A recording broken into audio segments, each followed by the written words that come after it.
E aí pessoal, tudo bem? Estou aqui no trânsito de Belo Horizonte, né? Vamos para casa depois da academia. O vídeo é para comentar um pouco sobre como o nosso país, o Brasil, está se tornando um país muito difícil de viver.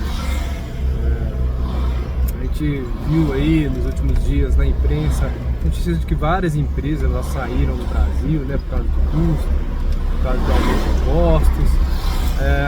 O cenário político também, em geral, né, a questão das instituições do Brasil está bem complicado, bem complexo, né, o motoqueiro já xingando ali. A gente vê quase que uma ruptura institucional, né, o judiciário acumulando bastante poder e relevância. E aqui em Belo Horizonte, por exemplo, eu fiz uma viagem esses dias, né, e estava comentando sobre o nosso caso de Belo Horizonte, onde eu moro, sobre o trânsito, muito difícil, cara. Igual sexta-feira aqui, perto do Barreiro, Via do Minério, já tá tudo garrado. Não tem um lugar onde você vai em Belo Horizonte que o trânsito não tá agarrado, um lugar que seja limpo, um lugar que seja bonito, arborizado. Tudo em Belo Horizonte hoje, a cidade está se tornando uma cidade extremamente feia, suja, fedorenta. Se você for no centro da cidade hoje, é um fedor insuportável, um fedor de xixi, enfim. Belo Horizonte já foi conhecida e considerada, né, uma capital onde você conseguia vaga de emprego, mas claro que não como São Paulo.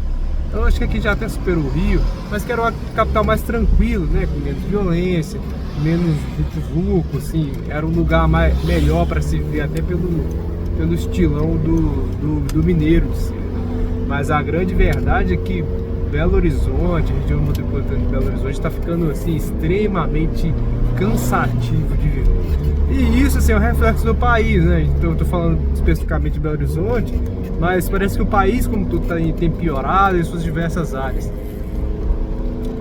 Uma coisa que a gente se questiona bastante com relação ao cenário político, institucional, é o que realmente a gente precisa, né? O que o brasileiro quer?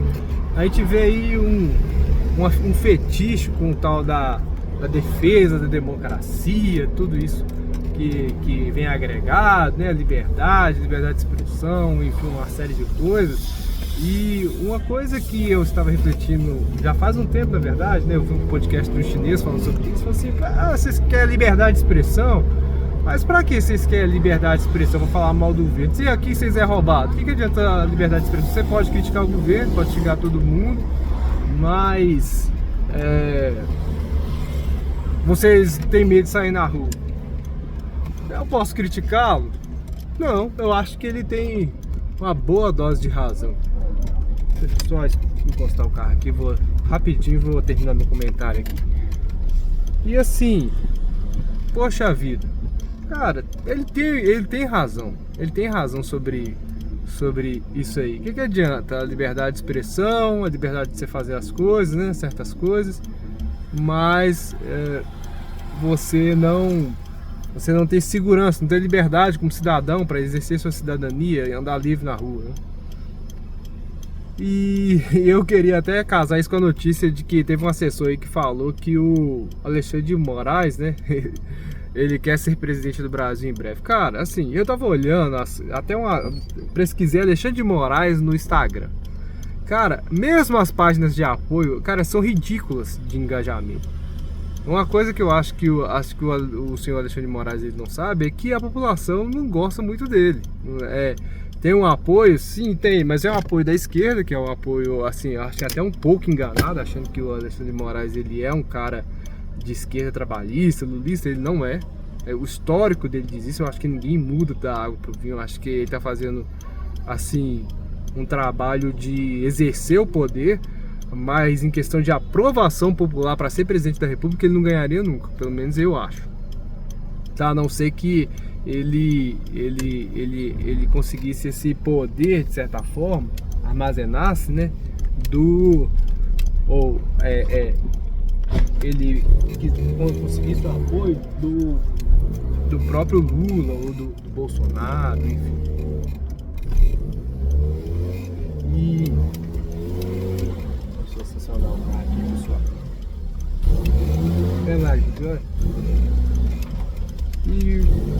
ocorre? Cara, eu tenho uma proposta, eu tenho um acordo pra fazer com o Alexandre de Moraes. Pô, eu acho assim, que ele provou que ele é macho pra caramba.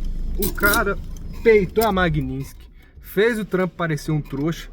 Cara, vamos fazer um acordo, o Alexandre de Moraes. Faz o seguinte, cara, o que que o brasileiro mais quer? Você quer a aprovação popular?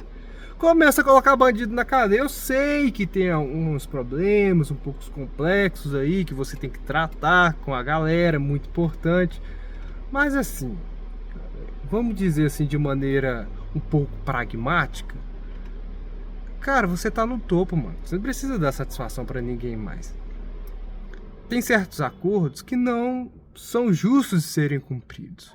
Então bora lá, cara. Eu acho assim, estou sendo sincero. Eu sou um cara muito mais à direita, um cara um tanto quanto mais conservador, mas vamos lá. O que que eu quero? Eu quero que a minha família possa estar segura no meio da rua. Eu quero poder expressar minha religiosidade e os meus valores. E trabalhar em paz. É isso que eu quero. Eu não quero ficar milionário, eu não quero ficar rico. Eu quero esse tipo de segurança. E eu acho que isso é o que o cidadão comum médio ele quer.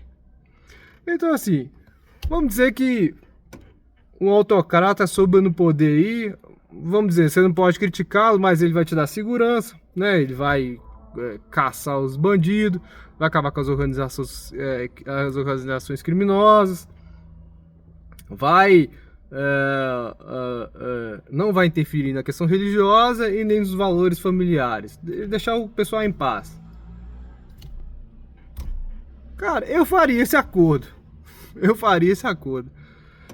Como eu disse, eu estou analisando esse ponto de vista, essa questão da ponto de vista igual de um chinês que falou, né? Que lá na China, você não tem, claro, uma liberdade de expressão, mas, né? Pelo menos você tem um emprego, você pode sair na rua, porque se o cara tentar te roubar, você passa nele a polícia, aliás, o Estado passa nele a faca.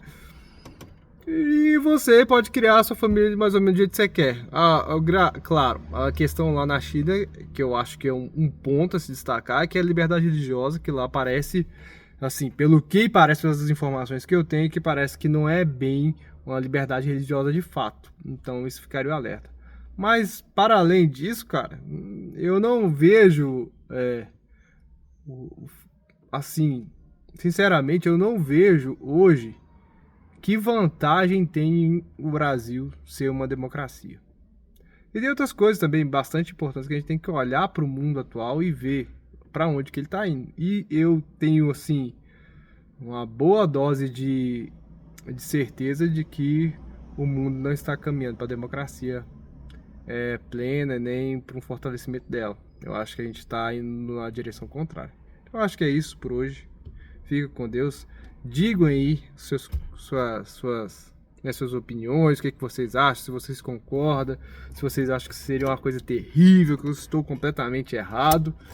Se você é um brasileiro médio, se você tem dinheiro, se você não tem, o que vocês acham. E fiquem com Deus. Até mais.